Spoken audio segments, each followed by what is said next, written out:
Olá, queridos. Arisca Irene, Deus abençoe a todos vocês. Como eu sempre digo, este é o dia que fez o Senhor. Alegremos-nos e nos regozijemos nele. Hoje, lição de número 4, Jesus, o pão da vida. Qual é a matéria-prima que vai produzir o pão? Em que contexto Jesus está dizendo que ele é o pão da vida? Será que esse pão da vida se refere também em analogia ao maná que caiu do céu no deserto?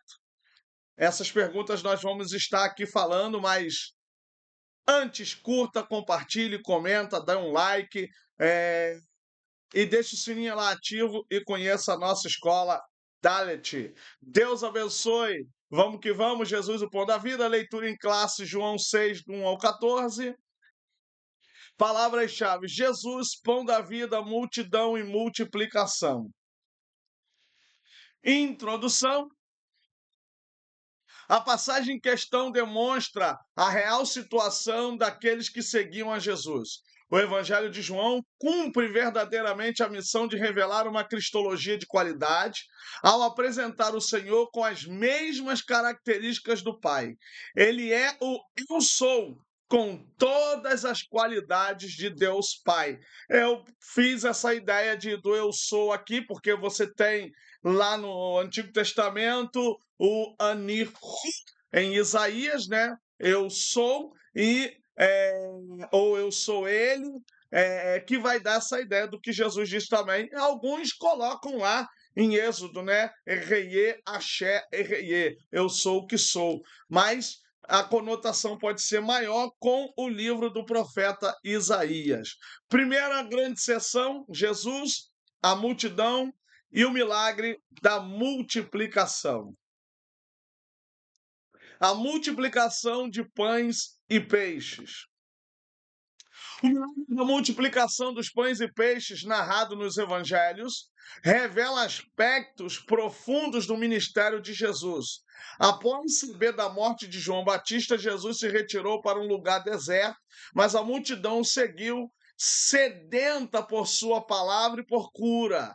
Movido por compaixão, ele não apenas ensinou, mas se preocupou com a fome do povo, demonstrando o cuidado do bom pastor que supre tanto as necessidades espirituais quanto físicas. Diante de uma grande multidão, os discípulos viram apenas 5 pães e 2 peixes, um recurso insuficiente aos olhos humanos.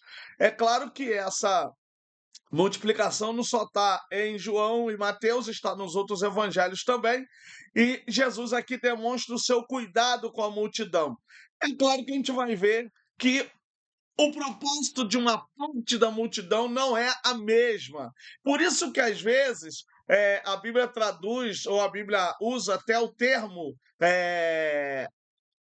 no plural, para demonstrar que existem multidões, ou seja, dentro de um coletivo de pessoas, dentro de uma multidão, há uma variação de multidões, porque cada grupo, cada uma das multidões, elas vão ter os seus propósitos e seu objetivo. Contudo, esse pouco foi suficiente quando colocado nas mãos de Jesus. Ele mandou que o povo se assentasse em grupos, demonstrando ordem mesmo em meio ao milagre. Ao tomar os alimentos, deu graças e os distribuiu, e ali se operou a multiplicação. Lembrando que no Evangelho de João não se usa o termo milagre, se usa o termo semeia, que significa sinais, que é o equivalente, no caso, ao milagre dos outros evangelhos. Ao tomar os alimentos, já falei, todos comeram e ainda sobraram 12 cestos, evidenciando que Deus não apenas supre mas transborda com sua generosidade.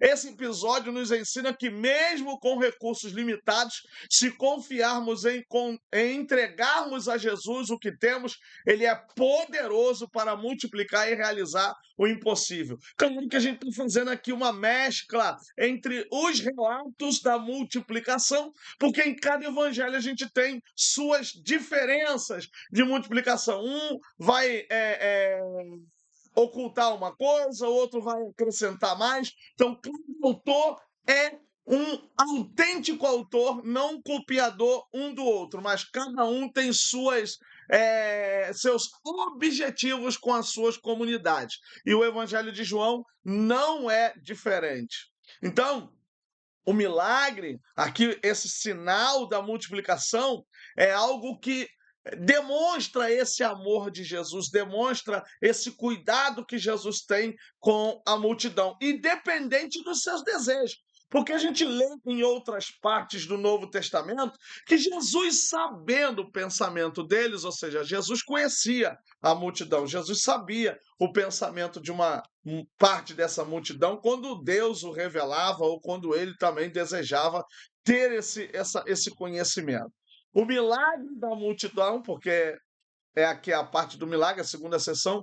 O milagre da multiplicação dos pães e peixes não foi apenas um ato extraordinário de provisão, mas também uma poderosa revelação sobre quem é Jesus, ou sobre quem Jesus é.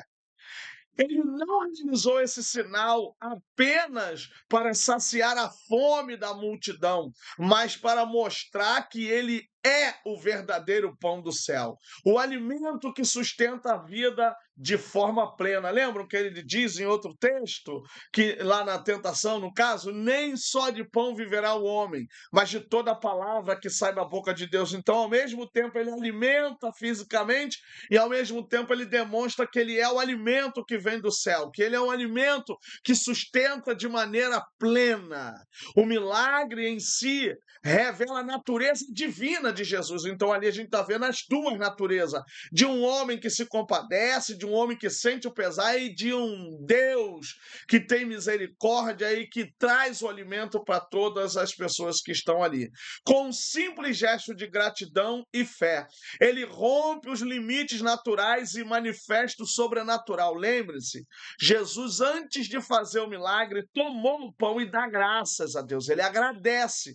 Então, em meio às circunstâncias, em meio à necessidade, em meio às dificuldades, também é necessário agradecer antes do milagre acontecer. Gente, agradecer o milagre depois que acontece é normal.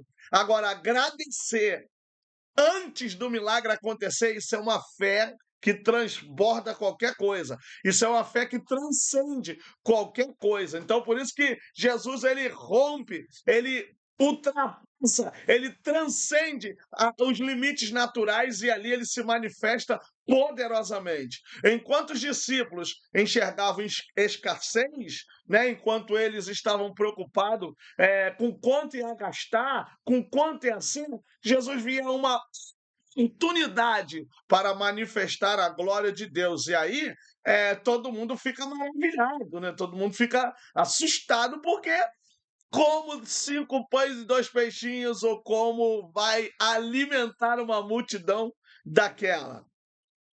Jesus mostrou que, ou seja, multiplicar os alimentos, Jesus mostrou que diante dele não há impossíveis. Isso a gente já vê lá com Abraão, quando o Senhor fala com Abraão: porventura existe alguma coisa demasiadamente grande para o Senhor? Gente, não há nada que Deus não possa fazer.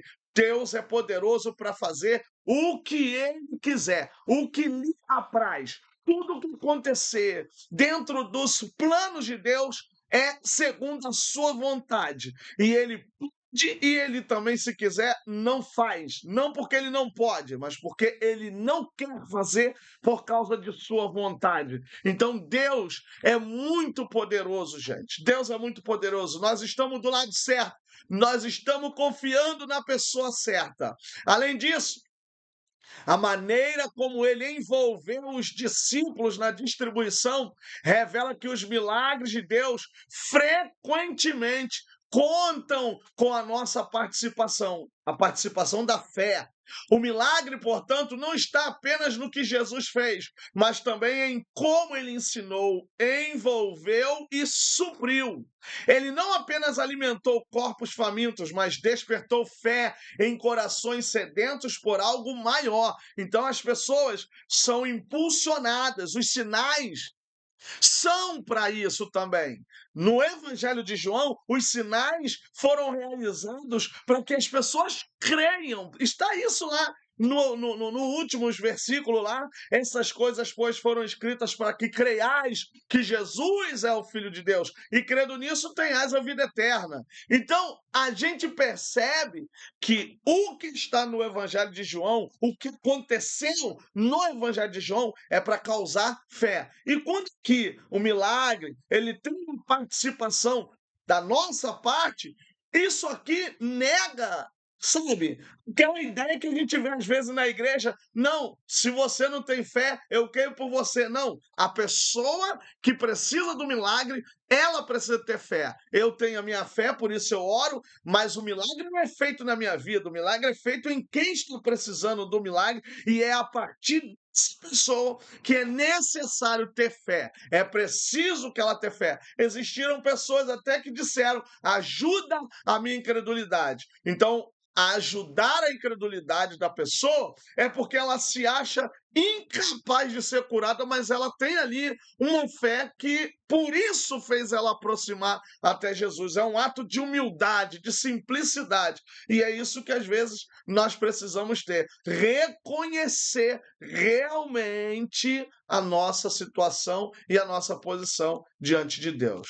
Terceira subseção da primeira grande sessão: qual era o interesse da multidão?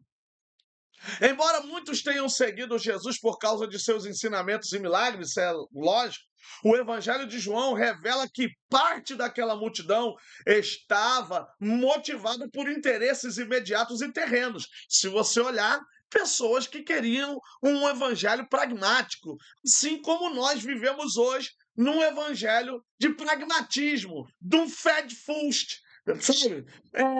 Aqui, agora. Tem que acontecer no momento que eu quero, no momento que eu pedi. E não é assim. Essa multidão, uma parte dela estava assim. Após o milagre da multiplicação, as pessoas procuraram Jesus novamente, mas ele as confrontou, dizendo que o buscavam não porque viram os sinais, mas porque comeram do pão e se saciaram. Olha isso. Olha a intenção, eles queriam saciar a carne. Gente fazendo uma aplicação aqui, como dizem, estamos vivendo hoje. A Bíblia é um livro atual. As pessoas querem estar na igreja e querem estar apenas para saciar os seus desejos e para ter uma mente tranquila. Não, eu estou na igreja, eu estou bem, eu estou em paz com Deus, eu estou em paz comigo mesmo. Mas e o arrependimento? E o perdão dos nossos pecados? Então não é apenas comer, outros vão por revelação no mundo pentecostal, só vão lá porque querem saber do futuro. Ou foram num culto e lá no culto alguém entregou lá uma revelação, uma visão e a pessoa ficou maravilhada, mas não aceita Jesus, mas vai lá porque quer saber o futuro, passo a passo. Gente, isso aconteceu no período de Jesus, isso aconteceu em Amós, quando Amós fala do dia do Senhor, eles dizem, não, a gente construiu o templo, reformamos o templo, estamos em paz, nós estamos no templo, está tranquilo, o dia do Senhor para nós é dia de luz, é dia de paz, e aí o profeta diz, não, é dia de trevas. As pessoas estão tranquilas psicologicamente, fisicamente, só porque ouviram uma revelação, não de repreensão, ouviram uma revelação de bênção e aí acham que tá tudo bem. Isso mostra que o interesse de muitos era o benefício material e não a verdade espiritual que ele oferecia. Em vez de compreenderem o milagre como um sinal do reino de Deus, muitos o interpretaram apenas como uma solução para suas necessidades físicas, como é o que acontece na atualidade. As pessoas às vezes são curadas, as pessoas às vezes recebem uma bênção, não, tá tranquilo, tô bem, é o suficiente. Essa atitude evidencia um coração voltado para o provisório e não para o eterno. Jesus, então, os convida a buscar o pão que desce do céu, ou seja, ele mesmo, o alimento que dá vida eterna. Assim, vemos que o maior desafio da multidão não era a fome do corpo, mas a cegueira espiritual diante do verdadeiro propósito de Cristo. O interesse imediato muitas vezes impedia-os de enxergar a profundidade daquilo que Deus queria revelar. Então, eles viram a luz, eles estiveram com a luz, eles tocaram na luz, mas não saíram de suas cegueiras, não conseguiram se desvencilhar, não conseguiram sair de suas trevas, de suas escuridões. Por isso que a Bíblia diz que ele é a luz dos homens, mas os homens não o aceitaram, não o receberam. Isso é muito triste, ver essa situação em que a luz está ali iluminando, o que alimenta para a vida está ali, mas as pessoas estavam preocupadas com aqui e com agora, apenas com alimento terreno, apenas com o físico, típico do povo que rejeitava o próprio Deus desde a época dos profetas. Jesus desafia a fé dos discípulos. E Jesus subiu ao monte. No milagre da multiplicação, Jesus se retirou sozinho ao monte para orar. João 6,15, Mateus 14, 23. Esse gesto revela algo profundo. Mesmo sendo filho de Deus, ele valorizava a comunhão com o Pai e buscava momentos de solitude, ou seja, momentos ali de ajuda, momentos de socorro, de estar sozinho em comunhão com o Pai, para renovar sua missão. Olha a importância da comunhão com o Pai. Olha a importância da comunhão com Deus. Se Jesus fez isso, imagine nós que somos seu servo. Não estou dizendo subir ao monte, mas buscar ao Senhor, como diz Isaías, buscar o Senhor enquanto se pode achar. Buscai-o enquanto está perto, ou invocai-o enquanto está perto. Ao subir o monte, Jesus também se afastava da euforia da multidão, que queria proclamar o rei à força, mostrando que seu propósito não era atender aos desejos populares, mas cumprir a vontade de Deus. Então ele sai da empolgação, ele sai da euforia, ele sai do desejo carnal, porque Jesus diz que o reino dele não é aqui. Olha a visão distorcida que as pessoas tinham do rei Jesus, como que se ele fosse para libertar aqui, para tirar o povo daqui da escravidão do Império Romano. E Jesus sempre dizia: o meu reino não é desse mundo, o meu reino não é desse mundo e tal, eu não sou dessa terra e tal, eu não sou deste mundo. Mas mesmo assim, então aí ele vai e se retira para ter esse momento a sós com Deus, para compreender a vontade de Deus, para aceitar cada vez mais a vontade de Deus e se desvencilhar das armadilhas satânicas, porque o maior interessado em desvirtuar a missão de Jesus não é o ser humano, era Satanás. Então ele usava as pessoas para que Jesus fosse desvirtuado aí de sua missão. Enquanto isso, os discípulos desciam ao mar e enfrentavam ventos contrários. A distância entre Jesus e os discípulos, nesse momento, é simbólica. Revela como muitas vezes ele permite que enfrentemos desafios sozinhos. Não por abandono, mas para fortalecer nossa fé. O momento, então, representa o lugar da oração e da autoridade de Cristo. Então, aqui a gente vê que não é o afastamento, mas o estar em Jesus, ligado nele, mesmo que você não esteja na igreja, mesmo que você não esteja no templo ou no lugar de oração, mas você está nele. Nesse cenário, Jesus estava orando, mas com os olhos e o coração voltado para os seus.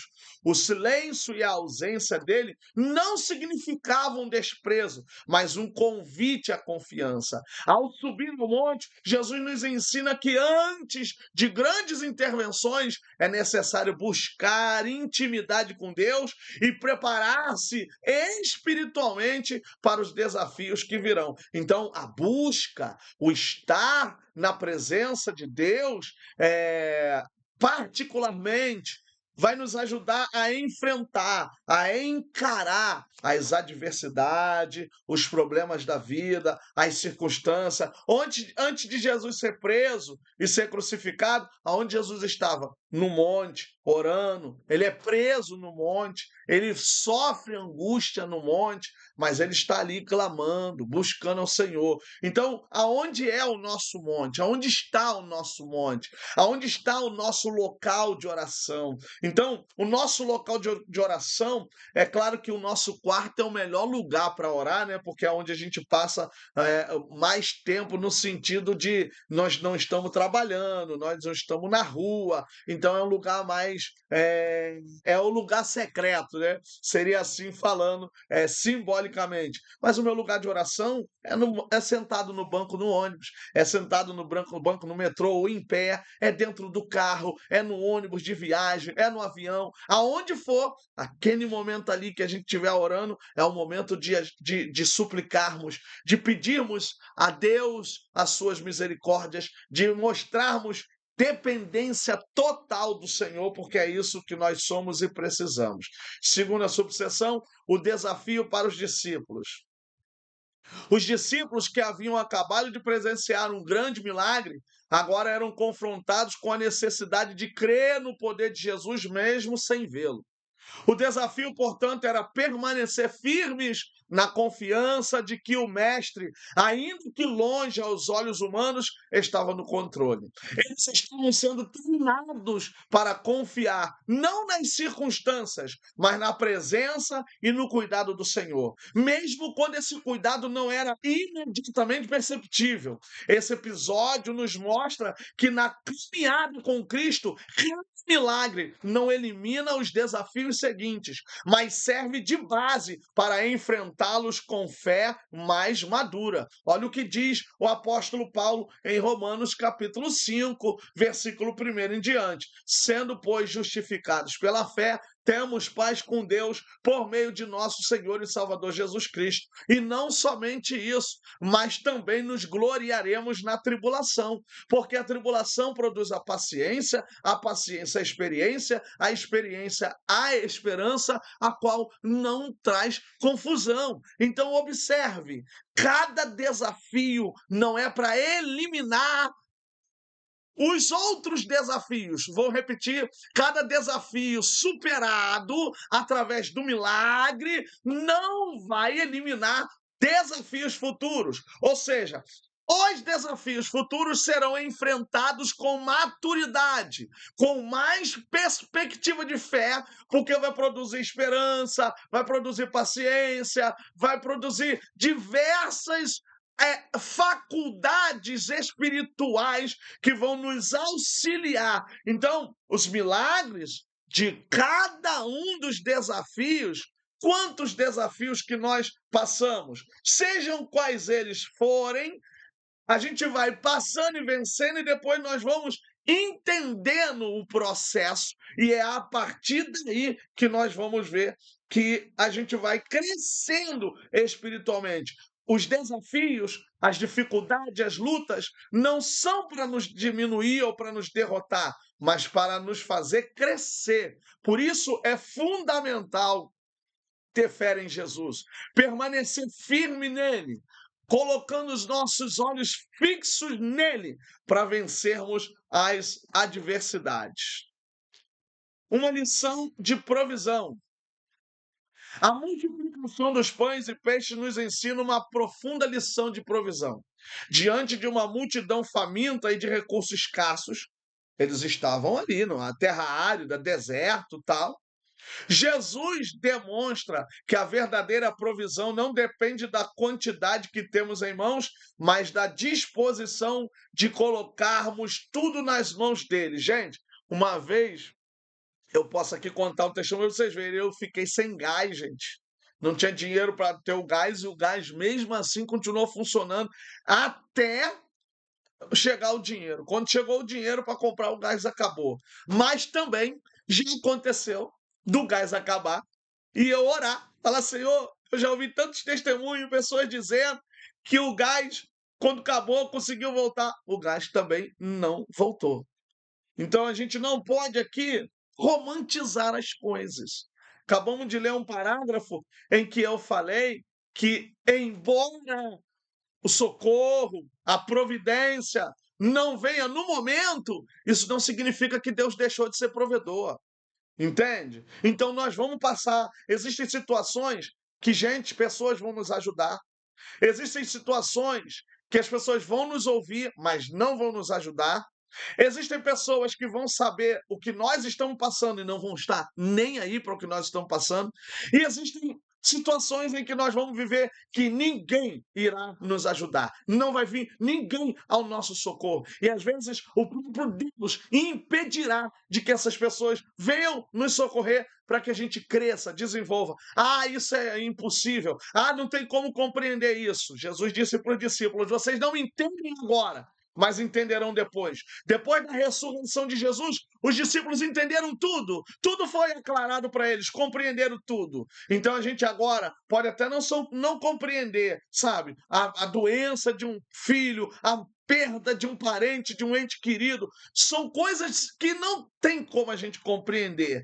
E às vezes não tem uma palavra, não tem um consolo, não tem nada que nos traga um conforto. Mas Deus jamais deixará de ser provedor. Espere no Senhor, confie no Senhor, como Salmo 27, versículo 14. Espera no Senhor, anima-te e Ele fortalecerá o teu coração. Espera, pois, no Senhor. Os 5 pães e 2 peixes oferecidos por um rapaz pareciam insignificantes. Rapaz, criança, mas se tornaram suficientes e até abundantes quando entregues ao Mestre. Isso nos mostra que Deus não precisa de muito para operar milagres. Ele apenas precisa da nossa entrega e obediência, precisa da nossa fé. Ele trouxe à existência o nada. O nada veio à existência e passou a existir. Então ele trouxe do nada a existência. Então ele fez os céus e a terra. Ele trouxe o filho de Abraão do nada. Sem existir, ele trouxe a existência. Então, o milagre é isso. E outra coisa, milagre não se explica. Milagre se testemunha. Lembra do cego? Quem te curou? Eu falei: não sei, eu sei que era cego, agora estou vendo. Não tem como explicar. A medicina só pode dizer como é que a pessoa morreu, mas como voltou da morte? Ah, irmão, estava morto e agora ressuscitei. O milagre é isso aí. Agora depende de nós aonde? Na fé, na confiabilidade do Senhor. Precisamos confiar nele e na sua palavra. Ele jamais deixará de cumprir a sua palavra em nossas vidas. A provisão divina vai além do necessário. Ela é generosa, cuidadosa e completa, como revelado nos 12 cestos que sobraram após todos estarem saciados. Cada detalhe desse milagre ensina que Jesus se importa com nossas necessidades diárias e que o reino de Deus é um lugar onde o pouco se torna muito quando confiamos plenamente nele. Repito, o fato da providência não ter chegado no momento que você quer, no momento que você precisa, quantas vezes, gente, quantas vezes eu já vivi isso, não significa que Deus deixou de ser provedor. Agora, é preciso passar. É necessário passar, e isso é difícil de compreender, e às vezes é difícil até de explicar, mas é necessário. Jesus, o pão que desceu do céu, terceira e última grande sessão. Primeira subseção: qual é o real interesse da multidão? Após o milagre da multidão, a multidão continuou a seguir Jesus, mas não por compreender o significado espiritual do sinal, e sim porque havia comido e se saciado. O interesse real de grande parte daquelas pessoas era material. Buscavam em Jesus alguém que resolvesse seus problemas terrenos, especialmente a fome. O povo era muito pobre naquela época, o Império Romano dominando, pagava imposto, imposto para o templo, era uma loucura. Esse comportamento revela um coração voltado apenas para as bênçãos e não para o abençoador. Jesus, porém, não se deixou levar por essa euforia popular. Então ele vai falar a verdade, ele vai proclamar a verdade, em vez de repetir o milagre ou atender à expectativa de ser um rei terreno, ele confrontou a multidão com a verdade mais profunda: trabalhai não pela comida que perece, mas pela que subsiste para a vida eterna. Então não é trabalhar apenas para ganhar dinheiro, não é trabalhar apenas pela providência, mas trabalhar pelo sustento que realmente dá a vida, é trabalhar pela fé, é trabalhar dentro da perspectiva da salvação, trabalhar no reino, trabalhar crendo em Jesus, que ele pode fazer todas as coisas. Segundo, o pão da vida, ou o pão do céu.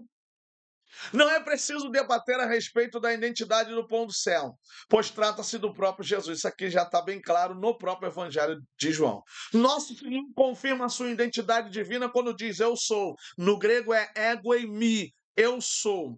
Há, pelo menos, 7 declarações somente no Evangelho de João que autenticam essa identidade divina, ou seja, eu sou o pão da vida, eu sou a luz do mundo, eu sou a porta das ovelhas, eu sou o bom pastor, eu sou a ressurreição e a vida, eu sou o caminho, a verdade e a vida, eu sou a videira, a verdadeira. Ego emi ha ampelós, re ampelós, re aletine.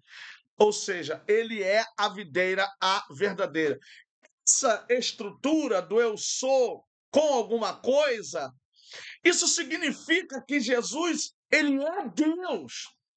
Porque essa expressão eu sou é dada a Deus no Antigo Testamento. Então, Jesus está 7 vezes aqui com isso, porque tem o eu sou sozinho, o eu sou absoluto, e aqui é o eu sou construto. Então você tem o eu sou sozinho, que aparece várias vezes, e o eu sou construto, porque vai dar a ideia de que ele é alguma coisa igual ao Pai. Salmista Davi diz que o Senhor é o meu pastor. Ele é aquele que é a ressurreição também, ele que dá a vida e tira a vida. Ele é o caminho, Deus é isso, é aquele que abre o caminho no deserto. Jesus, ele é a videira, Deus é aquele que traz, né, essa ideia da vide, da alegria também, do fruto para a nação, é ele que sustenta. Então a gente vê as propriedades de Deus no próprio Jesus. Há uma comparação no versículo 32 entre o maná na peregrinação de Israel no deserto, sob a liderança de Moisés, com o verdadeiro pão que desce do céu, ou seja, o próprio Cristo, nosso Senhor, que afirma quem se alimentar desse pão viverá para sempre. Ou seja, o maná que caiu do céu é o tipo de Jesus, porque Jesus é o antítipo do maná que desce do céu. Então, olha só a ideia que o autor tem, ele tem a base no Antigo Testamento para demonstrar que Jesus realmente é esse pão que desce do céu. O que é comer o pão? Comer o pão que Jesus oferece vai além de um simples ato físico. Ao dizer que é o pão da vida e que quem comer dele jamais terá fome, Jesus nos convida a uma experiência profunda de fé e comunhão com ele. Comer o pão de Jesus significa se alimentar de sua palavra, crer em sua pessoa e aceitar seu sacrifício. Gente, isso aqui lembra muito a ceia, né? Isso aqui lembra muito a ceia. Seu sacrifício na cruz como a única fonte de vida eterna. Não é um ato simbólico, mas uma entrega total de coração e mente, permitindo que sua vida nos transforme. O comer é uma metáfora para a fé contínua, onde não basta apenas reconhecer Jesus uma vez, mas se alimentar dele diariamente, sustentando-se em sua presença e orientação. Então, estar se alimentando de Jesus é ter vida, é viver com vida, é permanecer na vida. Assim como o pão é essencial para a sobrevivência física, Cristo é essencial para a sobrevivência espiritual. Ele não apenas nos dá um novo começo, mas nos sustenta ao longo de toda a jornada da vida. Comer o pão é, portanto, viver em comunhão íntima com Cristo, dependendo dele para a nossa verdadeira satisfação e plenitude espiritual. Jesus é tudo para nós. Como diz o apóstolo Paulo, nele nos movemos, nele agimos. O próprio Jesus disse que sem ele nada podemos fazer. É tudo em Jesus. Conclusão. Conclui citando Isaías 55, 1 ao 4. Vós, todos os que tendes sede, vinde às águas. E vós, que não tendes dinheiro, vinde, comprai e comei. Sim, vinde e comprai, sem dinheiro e sem preço, vinho e leite. Por que gastais o dinheiro naquilo que não é pão? E o produto do vinho, do vosso trabalho, naquilo que não pode satisfazer? Ouvi-me atentamente e comei o que é bom, e a vossa alma se deleite com a gordura. Inclinai os ouvidos e vinde a mim. Ouvi, e a vossa alma viverá. Porque convosco farei um concerto perpétuo, dando-vos as firmes benevolências, as firmes beneficências de Davi. Eis que eu o dei como testemunho aos povos, como príncipe e governador dos povos. Eu acho que esse texto se cumpre em Jesus e é uma realidade em Jesus. Gente, até a próxima lição. Um abraço. Haris Kai Erene. Deus abençoe.